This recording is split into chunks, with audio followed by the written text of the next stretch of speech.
Welcome to the Find Your Leadership Confidence podcast with Vicki Noethling.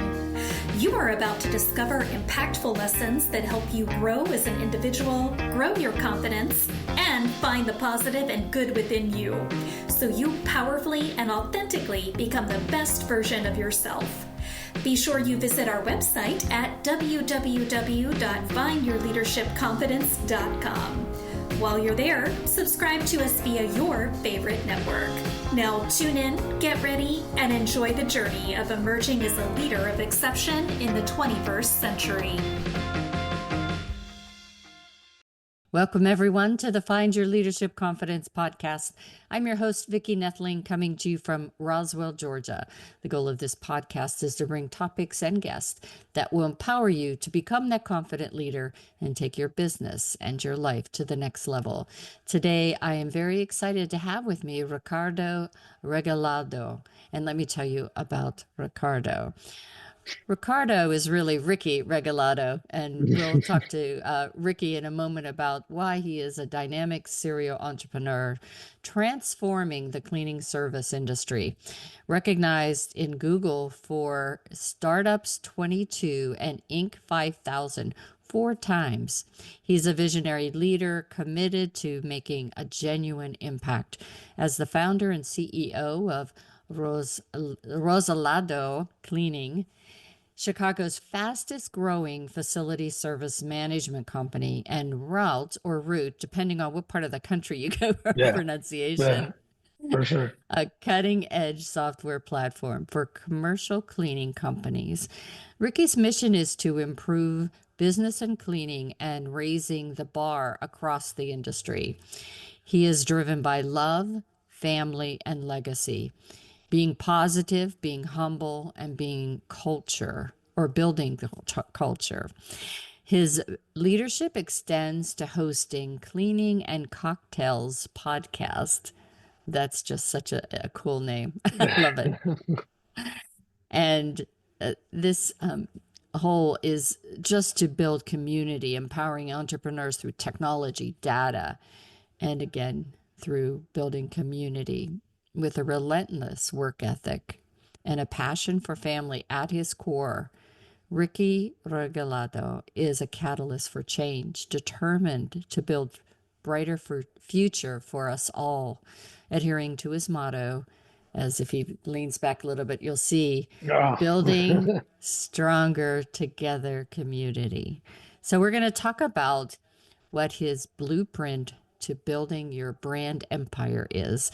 Please join me in welcoming Ricky Regalado.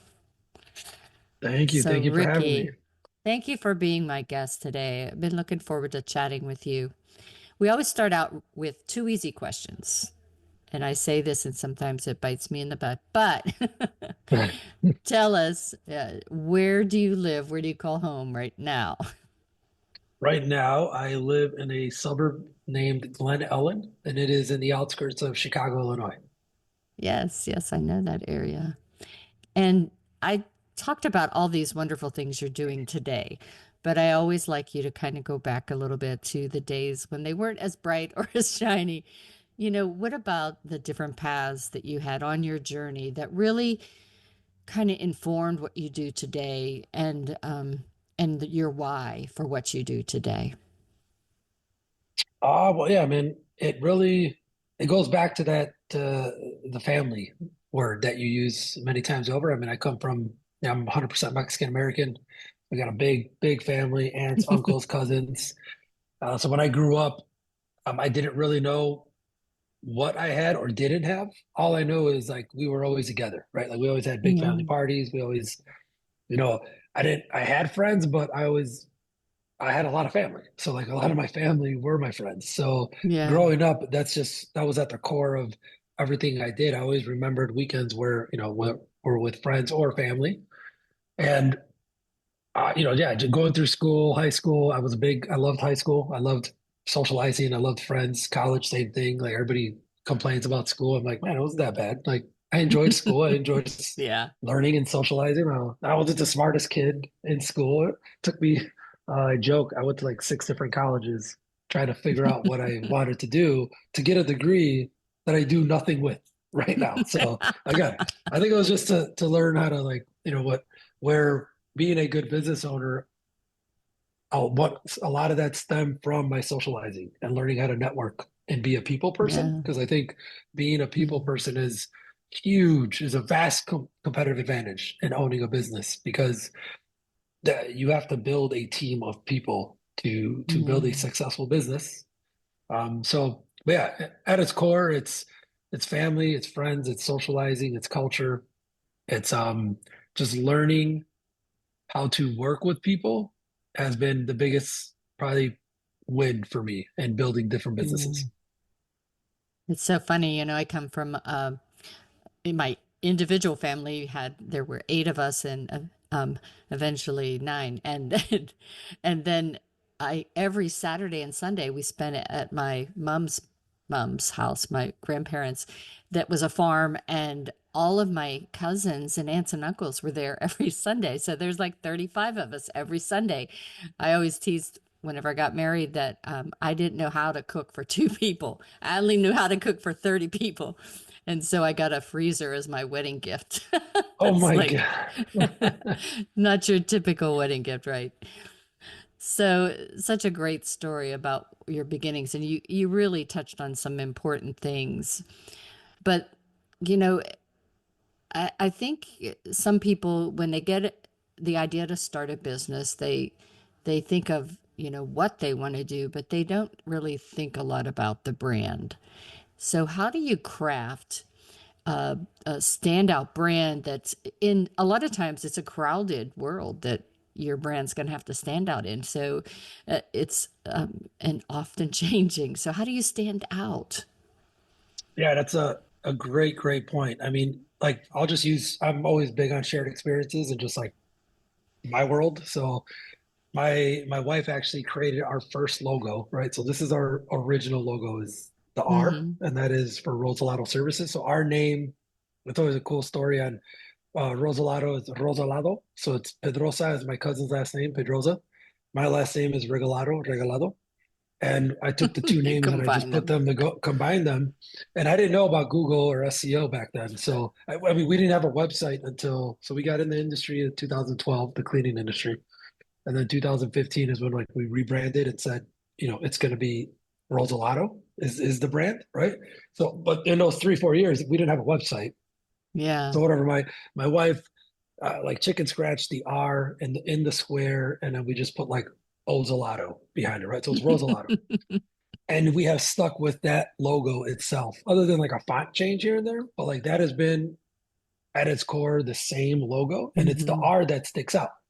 That's Even though right. it's just an R, but it does stick out, and especially here in Chicago and across the different, because we're in 39 states as a business. We operate in 39 different states. Our colors are black and white. Everything is R related.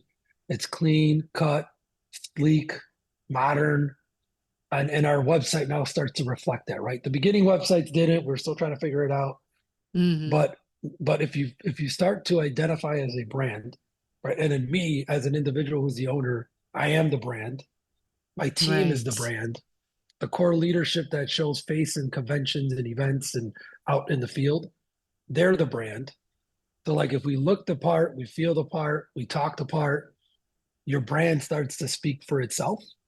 And it really is impactful, like, good or Hmm. bad, because we've had some bad responses too, right? Like, it's a young group. They're loud, they're obnoxious. That's us as a company. Because when we go to events and stuff, like we're all in black, so we're known as the Men in Black, and we always have like Nike shoes or Adidas outfits or hats, and like, but it all feels the same, right? So like even the hat, Yeah, like it's this all. hat says Route, you really can't see it, but it's all it all feels the same. So then Hmm. years have gone by, and now people reach out to us to like, hey, how do I Hmm. create my brand? Especially in cleaning. It's cleaning, right? Hmm. Like the Yeah, cleaning industry right. is not known as a very brand oriented industry. So like we're just trying to change the game on that. That's all we have Yeah. is our brand to stand out, and it's worked, Yeah. and it's worked, and it's I'm not saying we have the perfect model for it, but everything we do like this is stronger together, but it's our Rosalado art, right? So then route. is Route, but there's an R.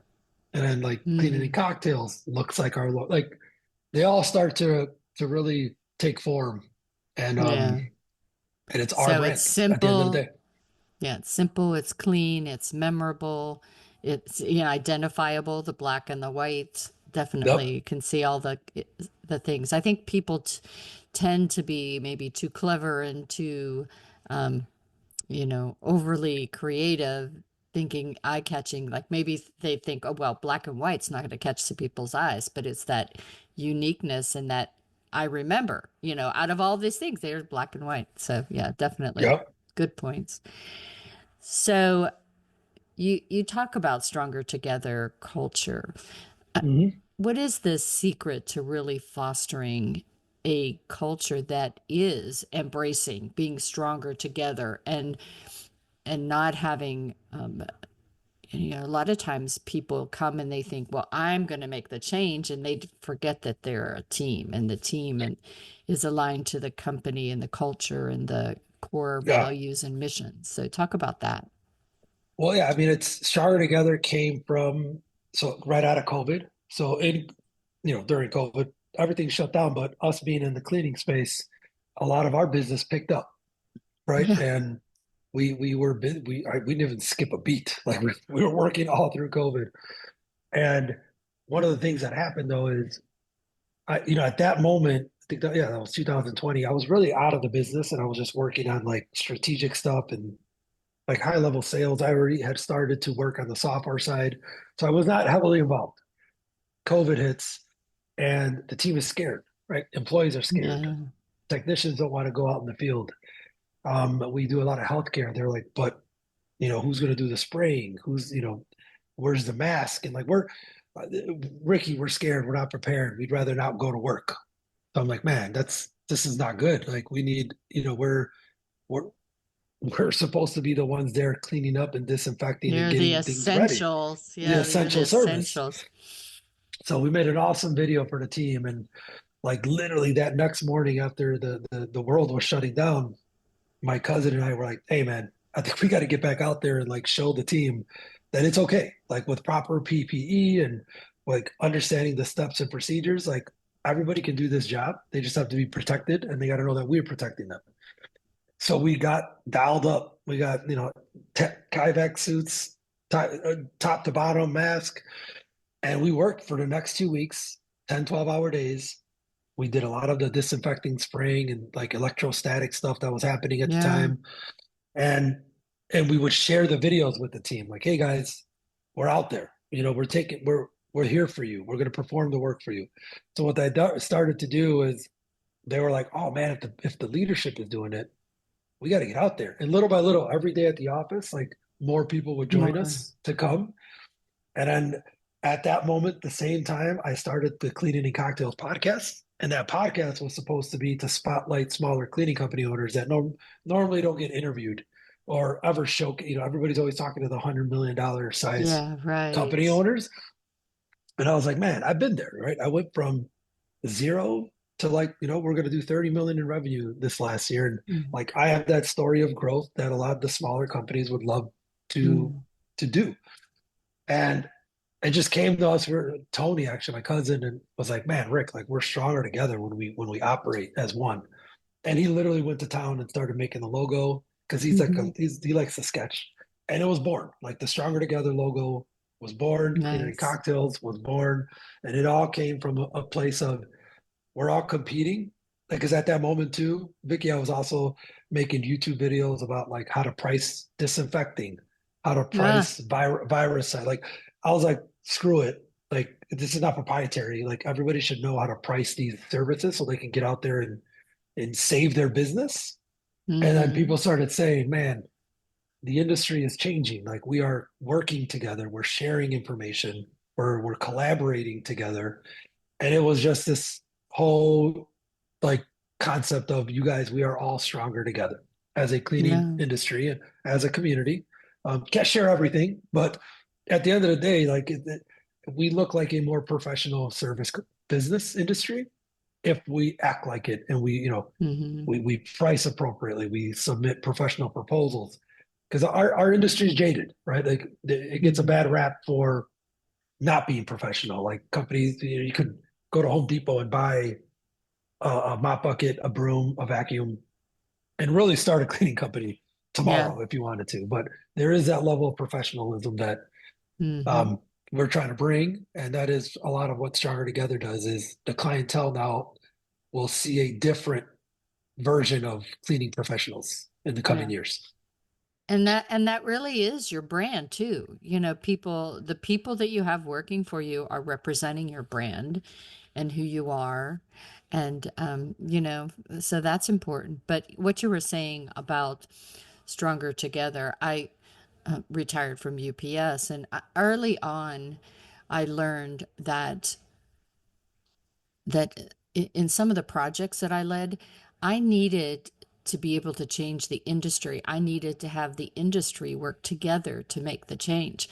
So a couple times led consortiums where I brought together printing companies or wireless companies so that they we could all figure out what was broken to fix what was broken together and make it better. And and one of the lessons I learned was that, competition is essential for making you a better company. Correct. It really is. Yeah, because then you become content, right? And then Yeah. and then things pass you by. They really do. Yeah. Well, and you also tend to get this attitude, well, I don't care what the customer says because I'm just wonderful. I'm awesome. And Yeah. and Nah, that's, right. not the case. That is not the No way. case. Yeah. Nope. So, talk about your I guess you had to do some venture capital to grow Hmm. as you did. So talk about what are some keys to successfully raising venture capital. Some of the audience out there might be like, Vicky, I'm not even there yet, but someday, and you can always remember this EP to be able to get Ricky to help you. But Yeah. share that. Nah. It is man, it's daunting. It's scary. I had never had to raise VC so Rozalado Services itself is 100% family owned. Me and my wife, my cousin own the business. We've never taken a dollar from anybody. We You could say we bootstrapped to our growth. And we just have regular banking institutional money. But the Hmm. software company, when we launched and built that, I had won a pitch competition in 2020, end of 2020, and I won like 50,000 at Capital One headquarters in Virginia. And that kickstarted my love and my passion for technology because I always knew, like, we used a lot of tech in our cleaning company, and that really helped us get to where we are today. So I knew it's a big factor, but people are scared of it. Our industry is late to adopt, and it's just it it's difficult for a small business owner to embrace technology. So Hmm. long story short, I fell in love with like the ability to try to build a dream. And like all this is really dream, it's vision. Like it is Yeah. hard to bring to I'm on my like fourth go at creating my vision into software. And I would say I got lucky, but I put myself in some positions where I became very good at storytelling and I became very good at sharing the narrative. And in my case, the VCs loved that I was living the pain. And I'm a founder that is building software for an industry that is underserved. And I lived it and breathed it. So they like that, right? Right. They like that I am the subject matter. They love that I've already built a successful go at it, but not tech. So don't get it twisted. Like they don't really care that I've built and scaled a large cleaning company. They're like, that has nothing to do with building a technology company. Hmm. Um, but raising our pre-seed, we raised about 1.9 million from Mm. VCs across the country. And the number one reason why they fell in love with what we were doing is my story, the founder's story. So the pre-seed money that you raise with VC is they fall in love with you as a founder. They love the problem because it's either vertical or it's very niche. And it depends on the Mm. VC you're pitching because some VCs like that and love that, and that is their thesis. So you're going to hit a home run if you are in front of the right VCs. So it's very true what they say about you have to pitch hundreds of investors to get that Mm. yes. And it Mm. couldn't be so much. It's so true because Mm. there's VCs right now that and now I'm in the driver's seat, Vicky, right? So like when I'm about to go out to raise again, and I pick who I want to talk to now, right? Because I know Yeah. like if you're investing in fintech, I'm not a fintech, so I don't want to waste your time, right? And if you're investing in a woman-owned marketplace, I'm a man and I am Mm-hmm. minority owned and I'm not Mm-hmm. building that. Like, so you got to know who you're talking to Yeah. because it is very difficult. The stats are against you, especially us. You be a woman-owned technology company, a minority-owned technology company. Our chances are like less than 2% that we're going to get VC money, right? Yeah. It's just the That's God's the honest way it truth. is. Mm-hmm. Yeah, and a lot of it is, um, it sucks, but whatever. We have to be the ones to change that. But it is because of how we were brought up, right? Like I didn't have a family network, uh, a family and friends network. I didn't come from money and have a network Yeah. of money. So when they say raise a family and friends around, but that's not for everybody. Not everybody Yeah. grew up with that. Like we had to go fight to get, to Right. even have access to capital. So I know a lot about it. I know the ups and downs. I'm in the middle of it again now. Um, I would say you should never think of VC for if you're a service business, a manufacturing company, um, retail. Like there's a lot of sectors that don't need VC. You just stick to the regular institutional banking. But if you're like building a startup technology company, that is when VCs come into play. Mm-hmm. Very good advice. So we talked about family, family, family. You've been very busy. You've seen success. How do you keep your And family failure. happy? And failure. And failure. And failure. Yeah, well, even more important, so when you're going through this roller coaster ride that we all know as entrepreneurs, how do you make sure that your family's experiencing it in a positive way? Either learning from the failures, especially kids, knowing that what dad's doing or mom's doing is for a reason, understanding the why, even if they're young kids, and knowing Yeah. that it's really for that legacy. No, yeah. So this one definitely hits home right now, Vicky, because I'm actually going through this right now where I forgot. I forgot about family in the past few months. And like I was triple heads down, travel, travel, travel. And work came first, to be honest. And Mm. I came to a realization the past week and a half. I had like a self-reflection, and we have this annual convention in January every year for the cleaning industry. So a lot of CEOs will go there, and I used it as a self-reflection. I was talking to a lot of people, and I'm like, man, uh, what do you look at when you see me as an owner right now? Because I have naysayers now, right? Because I've been so public and out there with my stuff. Is they're Hmm. like, Rick, you're trying to do too much. You're all over the place. We don't know exactly what you're trying to accomplish, right? I'll have that group, and then I have the other group that keep doing what you're doing, keep pushing. You're doing things that this industry has never seen before, and we're rooting you on. Cool. I'm in the middle of that world, but then I forget about the home front, right? Where like a few weeks ago, I have a 6 and a 4-year-old, and Nico, who's 6, he's starting to look at things and realize like, man, Dad, you're not home that much. Dad, you're on the phone a Hmm. lot. Dad, look up. I'm talking to you.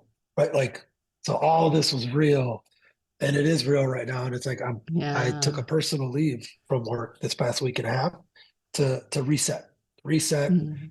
eat healthier. I have a podcast called Cleaning Cocktails. I'm going to do mocktails now for a little bit. I don't want to drink as much anymore.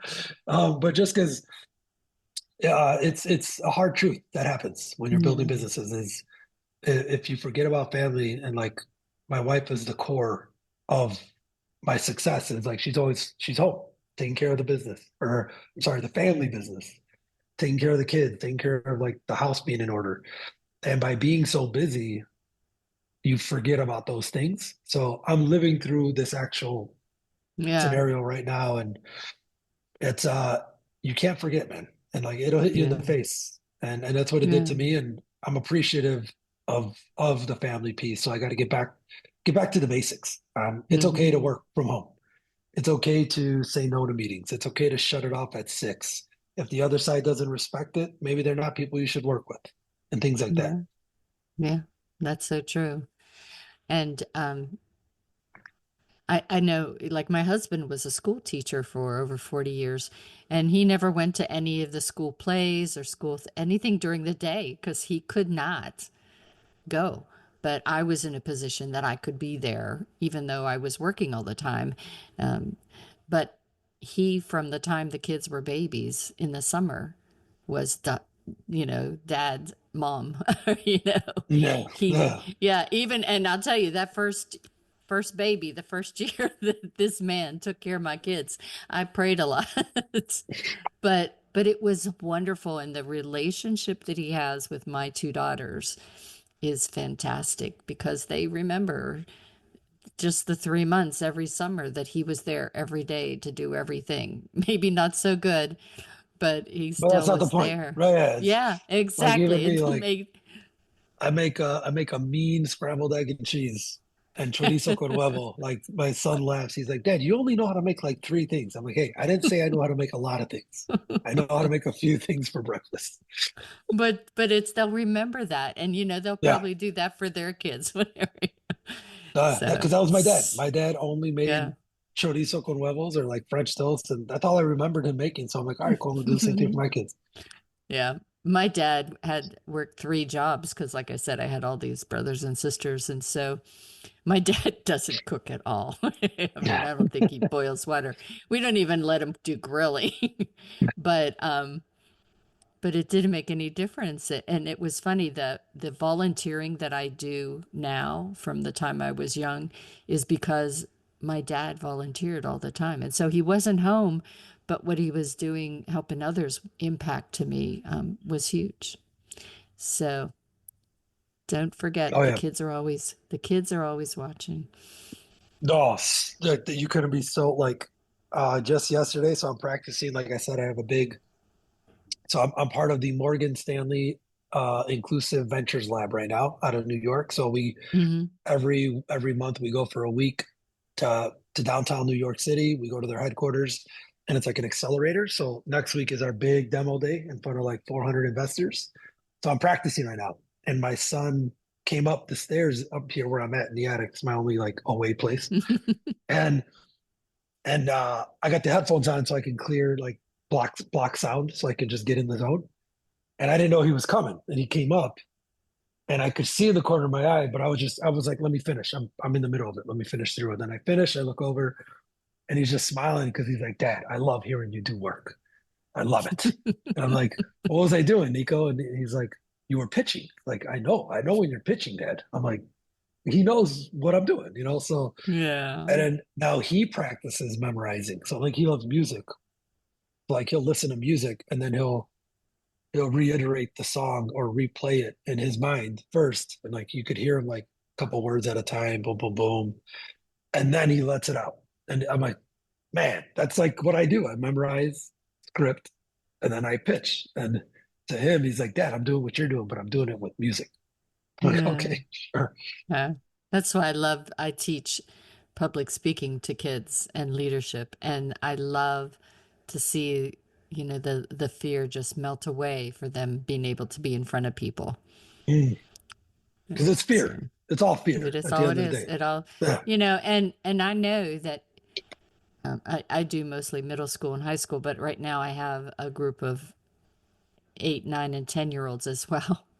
And I know when they get to middle school, people can be, kids can be kind of cruel at what they say. And Oh my I, God, I I'm just, so scared right now. I am so like, oh, that's the worst. Like, because we're not there. Like, we can't do yeah, anything about it.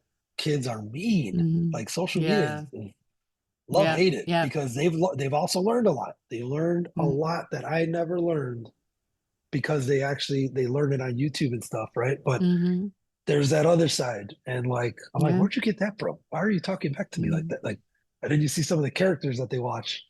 Ah, okay, now I know. yeah, yeah. That's exactly right. So, part of what I do to this whole confidence thing that I talk about for adults and kids is just because I want you to love yourself enough to be able to get through that.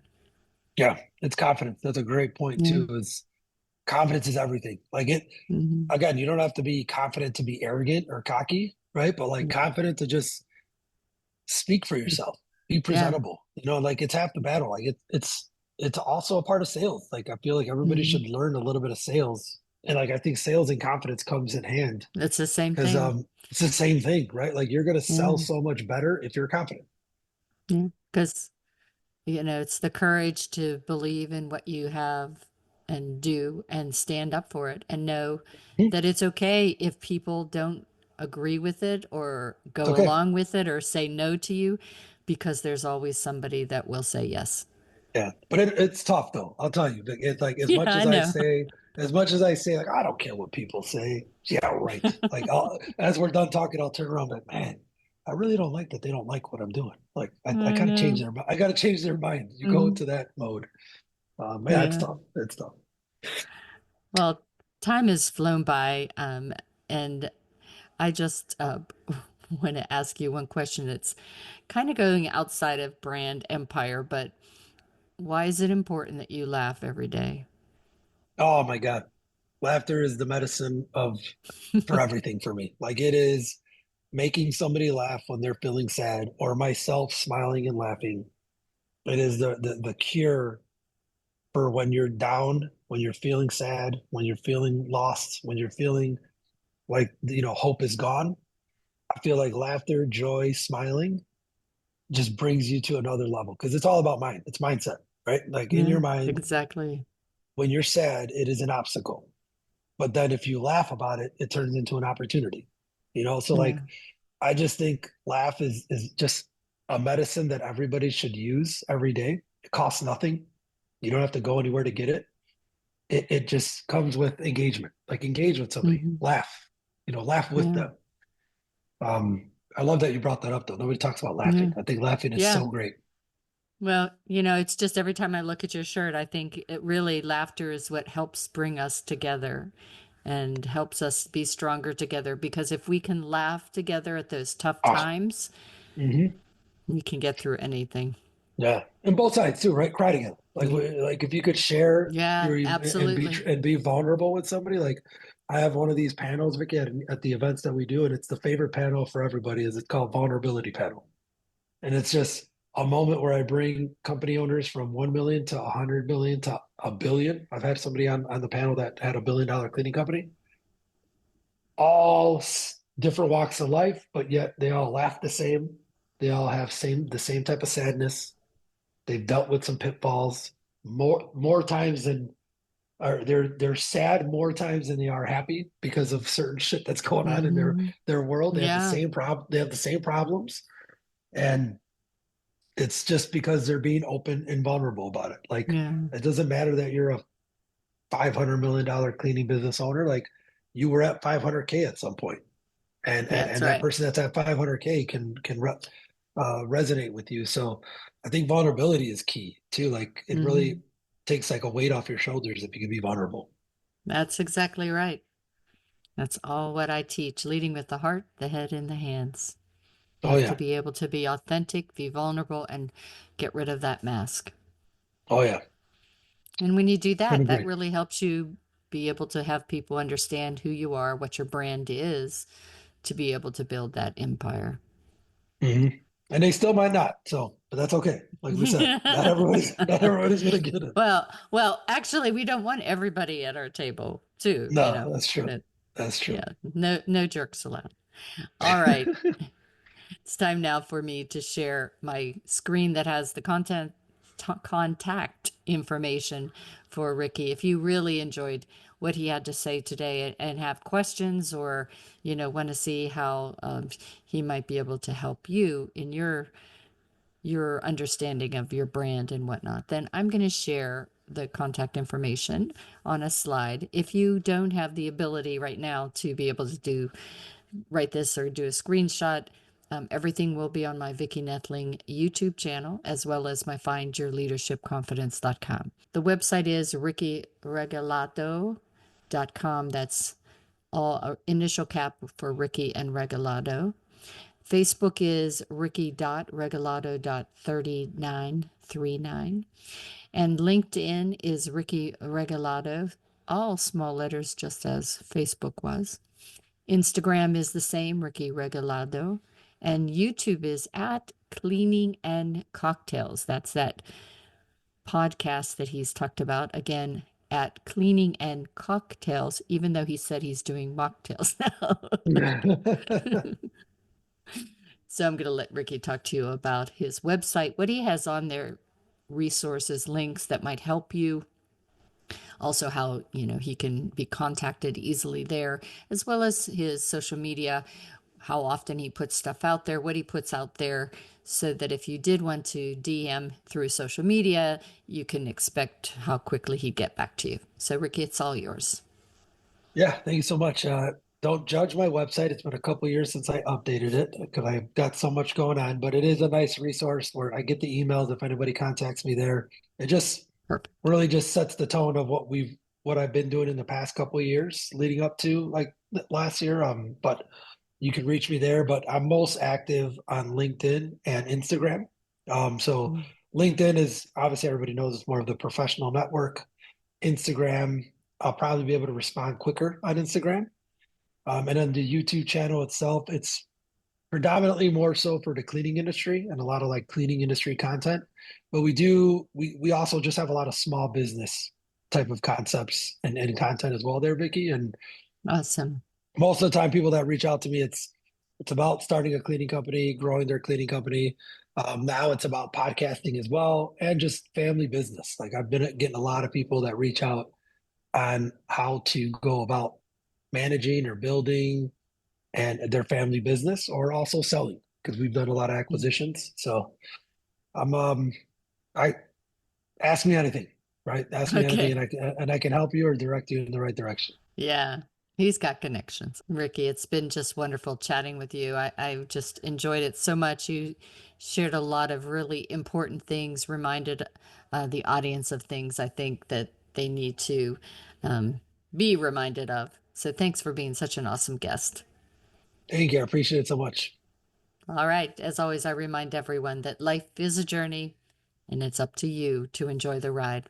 This is Vicki Noethling signing off. Thank you for tuning into the Find Your Leadership Confidence podcast with Vicki Noethling, where we share impactful lessons that help you grow as an individual, grow your confidence, and find the positive and good within you so you powerfully and authentically become the best version of yourself. Remember to visit our website at www.findyourleadershipconfidence.com and enjoy even more great episodes like this one.